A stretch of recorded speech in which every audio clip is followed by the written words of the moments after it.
నా పేరు షేక్ ఖాజా మొహిద్దీన్. నాది వచ్చేసి ఓల్డ్ టైర్ షాప్ బిజినెస్. మా అమ్మాయి పేరు వచ్చేసి Shaik Anisa Tabassum. Government high school ఆత్మకూరులో వచ్చేసి పబ్లిక్ ఎగ్జామ్లో 600కి 590 మార్కులు వచ్చినాయి. ఇన్ని మార్కులు తెచ్చుకున్నందుకు మాకు బాగా సంతోషంగా ఉంది. గవర్నమెంట్ హై స్కూల్లో చదివించినందుకు. నాకు 2 పిల్లలు. బాబు పేరు వచ్చేసి మొహమ్మద్ అనస్. వానాయన కూడా ఇంటర్ చదువుతున్నాడు. నేను ఇద్దరు పిల్లలకు కూడా నేను అయినంతవరకు బాగా చదివాలనుకున్నాను. వాళ్ళు అయినంతవరకు బాగా చదువుతారనే నమ్మకం నాకుంది. వాళ్ళు బాగా చదువుకొని మంచి ఉద్యోగాల్లో స్థిరపడాలని నా ఒక అభిప్రాయం.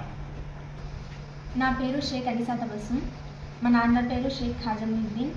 మా అమ్మ పేరు షేక్ హనీఫావి. నేను 10th class government high school ఆత్మకూరులో చదివాను. నాకు 600 మార్క్స్కి 590 మార్క్స్ రావడం జరిగింది. ఫస్ట్ లాంగ్వేజ్లో 100కి 98 మార్క్స్ వచ్చాయి. సెకండ్ లాంగ్వేజ్లో 100కి 99 మార్క్స్ వచ్చాయి. థర్డ్ లాంగ్వేజ్లో 100కి 93 మార్క్స్ వచ్చాయి. మ్యాథమెటిక్స్లో 100కి 100 మార్క్స్ వచ్చాయి. సైన్స్లో 100కి 100 మార్క్స్ వచ్చాయి. సోషల్ స్టడీస్లో కూడా 100కి 100 మార్క్స్ వచ్చాయి.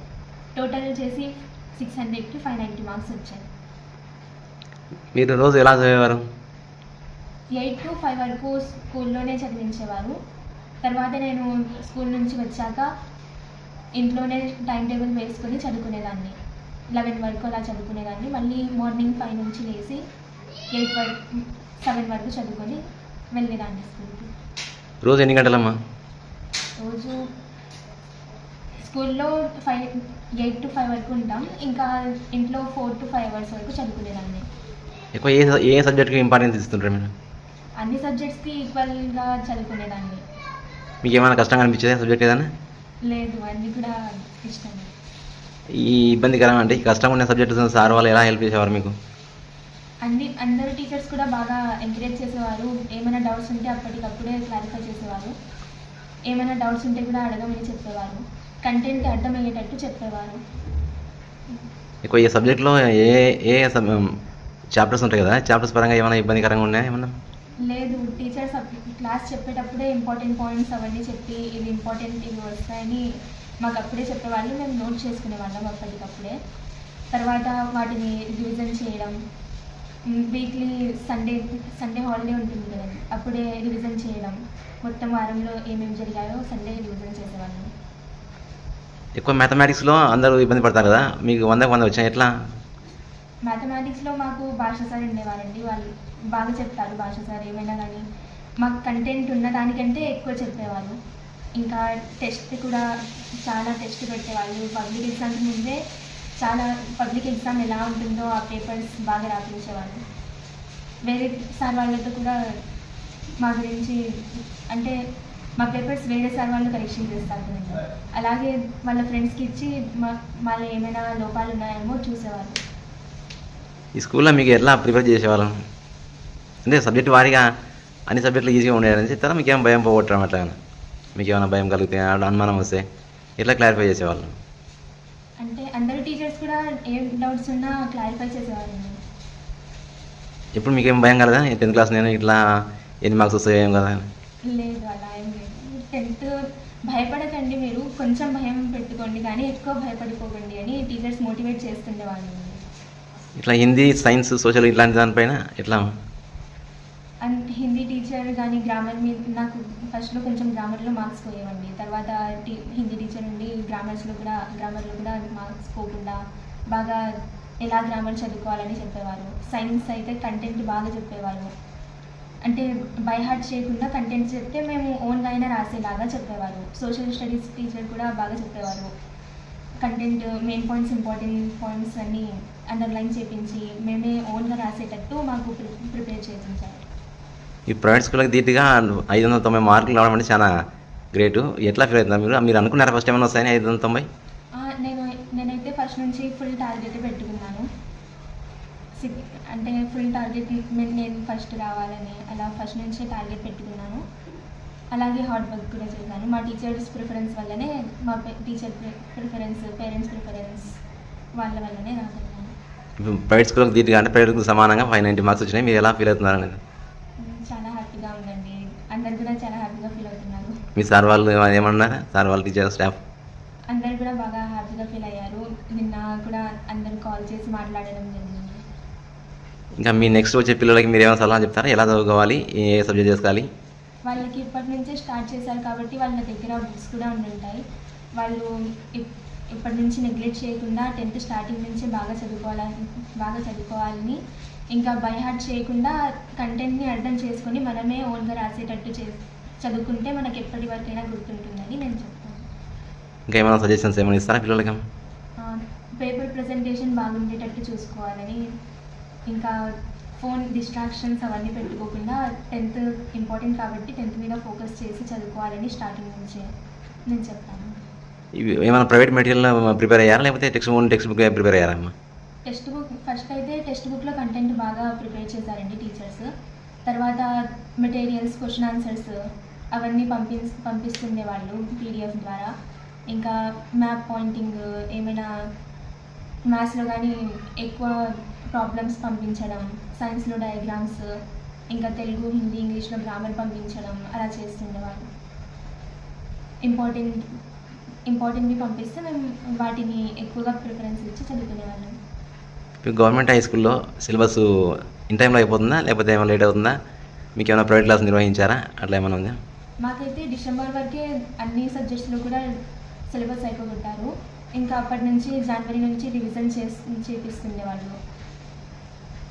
మాకు వేరే టైమింగ్ కూడా ఇచ్చి చదివిస్తుండేవాళ్ళు. 4 to 5 వరకు ప్రతిరోజు ఒక సబ్జెక్ట్కి స్టడీ అవర్ పెట్టేవాళ్ళు. ఈ స్టడీ అవర్స్ యూస్ఫుల్గా ఉంటుందా అమ్మా? చాలా యూస్ఫుల్గా ఉంటుంది. దాంట్లో డౌట్స్ అడగడం కానీ, టీచర్స్ మాకు మెయిన్ పాయింట్స్ చెప్పడం కానీ, పేపర్ ప్రెజెంటేషన్ ఎలా ఉంటే బాగుంటుంది, ఇంకా మేము ఎలా చదువుకోవాలి, ఇంకా టాప్ మార్క్స్ రావడానికి హెల్ప్ అయ్యేటట్టు వాళ్ళు చెప్పేవాళ్ళు. టీచర్స్ బాగా ఎంకరేజ్ చేసేవాళ్ళు. పబ్లిక్ పరీక్ష అంటే భయపడతారు కదా, పబ్లిక్ పరీక్షలో మీరు ఎలా రాశారు? ఏమైనా భయము, ఆందోళన ఏమైనా ఉందా? అంటే నేను ముందరనే ఎస్ఏ రైటింగ్స్ అలాంటివి రాయడంతో పబ్లిక్ ఎగ్జామ్స్ అంటే అంతగా భయం ఉండేది కాదు. ఇంకా టీచర్స్ కూడా భయం ఎక్కువగా పెట్టుకోకండి అని చెప్తుండేవాళ్ళు. ఎక్కువ భయపడడం వల్ల మనం ఉన్నది కూడా మర్చిపోతామని, భయపడకుండా మన స్కూల్లో ఎలా ఎగ్జామ్స్ రాస్తామో అలాగే వేరే స్కూల్స్లో రాస్తాం కాబట్టి భయం ఉంచుకోకూడదని నేను చెప్తాను. ఇంకా ఫ్యూచర్లో మీరు ఏం కావాలనుకుంటా? మీ అంబిషన్ ఏమైనా ఉందా మీకు? నేనైతే బైపీసీ తీసుకొని డాక్టర్ అవుతామని అనుకుంటున్నాను. డాక్టర్ కావడం కొంచెం కష్టకునే పని, తర్వాత ఎక్కువ కష్టపడాలి కదా. ఇంకా ఎట్లా అనుకుంటున్నారు? ఎట్లా హార్డ్ వర్క్ చేయాలనుకుంటున్నానండి బీసీకి తెచ్చుకోవడానికి. మీ అమ్మాయి ఇంటి దగ్గర ఎన్ని గంటలు చదివేది, ఎట్లా చదివేది, మీ కోఆపరేషన్ ఎట్లా ఉండేది? ఏమైనా చదువుకునేటప్పుడు ఏమైనా పని చెప్పడం కానీ, డిస్టర్బెన్స్ అట్లాంటివి ఏమైనా ఉంటాయి ఇంట్లో? ఏమైనా అంతవరకు తెల్లారుజామునే పొద్దున్నే 4-4:30 లేస్తుంది. లేచినాక చదువుకుంటుంది. చదువుకున్నాక 7-7:30 చదువుకొని మళ్ళీ రెడీ అయిపోయి 8ంటికి స్కూల్కి పోతుంది. స్కూల్కి పోయి 5 o'clock వచ్చిన తర్వాత ఒక 1/2 hour తర్వాత మళ్ళీ చదువుకుంటుంది. కనీసం అంటే డైలీ వచ్చేసి ఒక 7-8 hours చదువుకుంటుంది. అయినంతవరకు ఇంట్రెస్ట్ మీద బాగా చదువుకుంటుంది. దాన్ని చదువుకోవడం వల్ల మేము చదువుకోవడం లేదంటే లేదనేది ఏముండదు. అయినంతవరకు చదువు మీద ఇంట్రెస్ట్ ఉంటుంది కాబట్టి బాగా చదువుకుంటుంది ఇంట్లోనే. గవర్నమెంట్ స్కూల్లో చదివి 590 మార్కులు రావడం అనేది మంచి విషయం కదా, మీకు ఎలా అనిపిస్తుంది? మాకు బాగా సంతోషకరంగా ఉంది. నాకు ఒక్కరికే కాదు, మా ఫ్యామిలీలో అందరికీ, గేర్లతో సహా అందరూ బాగా సంతోషపడుతున్నారు. మా బంధువులు కానీ వాళ్ళు కానీ ప్రతి ఒక్కరు ఫోన్ చేసి బాగా సంతోషపడుతున్నారు. ఎందుకంటే గవర్నమెంట్ నుంచి 590 మార్క్స్ అంటే అందరికీ సంతోషకరమైన వార్త. బాగానే చదువుతారు కాబట్టి. ఇంకా ఫ్యూచర్లో మీ పాపను ఏం చదివించాలని మీకు? ఫ్యూచర్లో వచ్చేసి పాప ఇష్టాపరంగా ఆమె బైపీసీ తీసుకుని డాక్టర్ కావాలని అనుకుంటుంది. కష్టపడి చదువుతుంది కాబట్టి నేను కూడా దానికి ఏం చెప్పలేను. చదివి బైపీసీ తీసుకొని డాక్టర్ చదివితే బాగుంటుంది అని అనుకుంటున్నాను. బాగా ఖర్చుతో కూడుకున్న విద్య కదా, ఎలా చేస్తారు మీరు?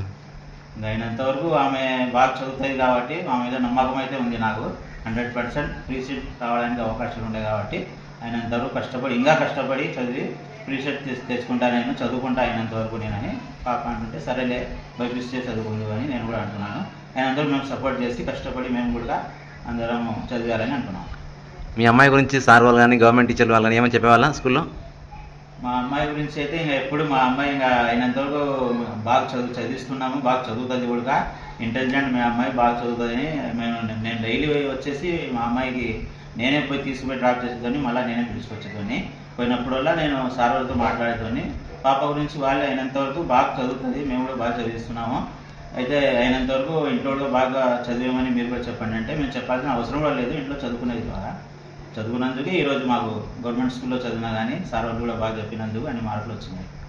మిగతా పిల్లల తల్లిదండ్రులకు మీరేమైనా సలహా సూచన ఇస్తారా మీ పిల్లల్ని ఎలా చదివించుకోవాలని కష్టపడినది? ఏ తల్లిదండ్రులైనా కానీ పిల్లలకి ప్రైవేట్ స్కూలే బాగుంటుంది అనేది మన మనసులో నుంచి అది తీసేసి గవర్నమెంట్ స్కూల్లో కూడా ఎట్లా ఉంది చదువు ఏం లే అనేది ఒకసారి చూస్తే గవర్నమెంట్ స్కూల్లో కూడా ఉపాధ్యాయులు టీచర్లు వీళ్ళు మొత్తం బాగుంది అయినా కానీ మీరు పిల్లలు అయినంత వరకు అలా ఎంకరేజ్ ఏమో ప్రైవేట్ స్కూల్లో ఉంటుంది, అంతేగాని గవర్నమెంట్ స్కూల్లో కూడా బాగుంది చదువు. ఎందుకంటే ఈరోజు నేను గవర్నమెంట్ స్కూల్లో ఇచ్చినా కానీ నేను ఇచ్చినప్పుడు చెప్పినాడు చాలామంది ఎందుకు ప్రైవేట్ స్కూల్లో ఇచ్చుకోవచ్చు కదా అది ఇది అని. లేదు గవర్నమెంట్లో బాగుంది ఇస్తే బాగుంటుంది అనుకున్నాను. 6th నుంచి 10th వరకు బాగా వచ్చినాయి మార్కులు. 10th అయినంత వరకు 600కి 590 మార్కులు వచ్చినందుకు నేను సంతోషపడుతున్నాను.